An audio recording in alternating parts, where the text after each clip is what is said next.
വിശുദ്ധ യോഹന്നാൻ എഴുതിയ സുവിശേഷം 2-ാം അധ്യായം 1 മുതൽ 25 വരെയുള്ള വാക്യങ്ങൾ. കാനായിലെ വിവാഹ വിരുന്ന്. 3-ാം ദിവസം ഗലീലിയിലെ കാനായിൽ ഒരു വിവാഹ വിരുന്ന് നടന്നു. യേശുവിൻ്റെ അമ്മ അവിടെ ഉണ്ടായിരുന്നു. യേശുവും ശിഷ്യന്മാരും വിരുന്നിന് ക്ഷണിക്കപ്പെട്ടിരുന്നു. അവിടെ വീഞ്ഞു തീർന്നു പോയപ്പോൾ യേശുവിൻ്റെ അമ്മ അവനോട് പറഞ്ഞു, അവർക്ക് വീഞ്ഞില്ല.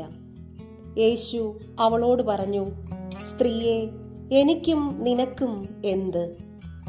എൻ്റെ സമയം ഇനിയും ആയിട്ടില്ല.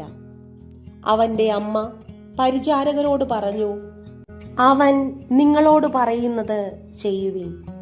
യഹൂദരുടെ ശുദ്ധീകരണ കർമ്മത്തിനുള്ള വെള്ളം നിറയ്ക്കുന്ന 6 കൽഭരണികൾ അവിടെ ഉണ്ടായിരുന്നു. ഓരോന്നിലും 2-3 അളവ് കൊള്ളുമായിരുന്നു. ഭരണികളിൽ വെള്ളം നിറയ്ക്കുവിൻ എന്ന് യേശു അവരോട് കൽപ്പിച്ചു. അവർ അവയെല്ലാം വക്കോളം നിറച്ചു.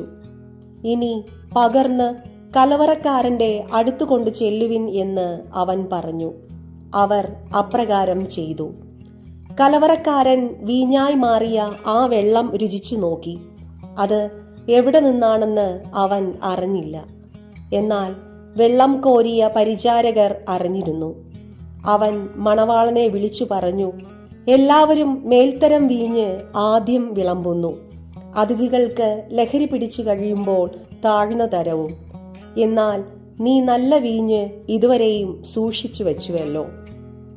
യേശു തന്റെ മഹത്വം വെളിപ്പെടുത്തുന്നതിന് പ്രവർത്തിച്ച അടയാളങ്ങളുടെ ആരംഭമാണ് ഗലീലിയിലെ കാനായിൽ ചെയ്ത ഈ അത്ഭുതം. അവന്റെ ശിഷ്യന്മാർ അവനിൽ വിശ്വസിച്ചു.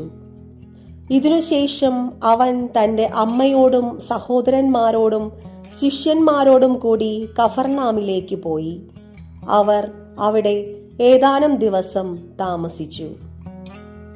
യേശു ദേവാലയം ശുദ്ധീകരിക്കുന്നു. യഹൂദരുടെ പെസഹ അടുത്തിരുന്നതിനാൽ യേശു ജെറുസലേമിലേക്ക് പോയി.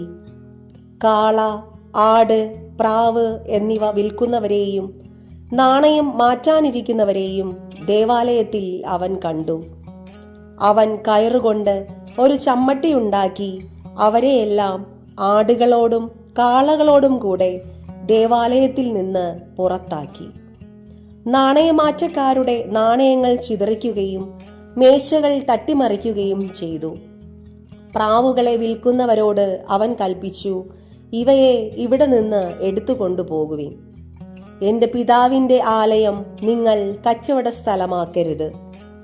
അവിടത്തെ ആലയത്തെക്കുറിച്ചുള്ള തീഷ്ണത എന്നെ വിഴുങ്ങിക്കളയും എന്നെഴുതപ്പെട്ടിരിക്കുന്നത് അപ്പോൾ അവൻ്റെ ശിഷ്യന്മാർ അനുസ്മരിച്ചു. യഹൂദർ അവനോട് ചോദിച്ചു, ഇത് ചെയ്യുവാൻ നിനക്ക് അധികാരമുണ്ടെന്നതിന് എന്തടയാളമാണ് നീ ഞങ്ങളെ കാണിക്കുക?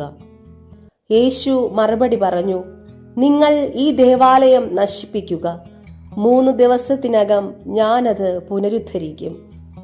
യഹൂദർ ചോദിച്ചു, ഈ ദേവാലയം പണിയുവാൻ 46 സംവത്സരം എടുത്തു. വെറും 3 ദിവസത്തിനകം നീ അത് പുനരുദ്ധരിക്കുമോ? എന്നാൽ അവൻ പറഞ്ഞത് തന്റെ ശരീരമാകുന്ന ആലയത്തെ പറ്റിയാണ്.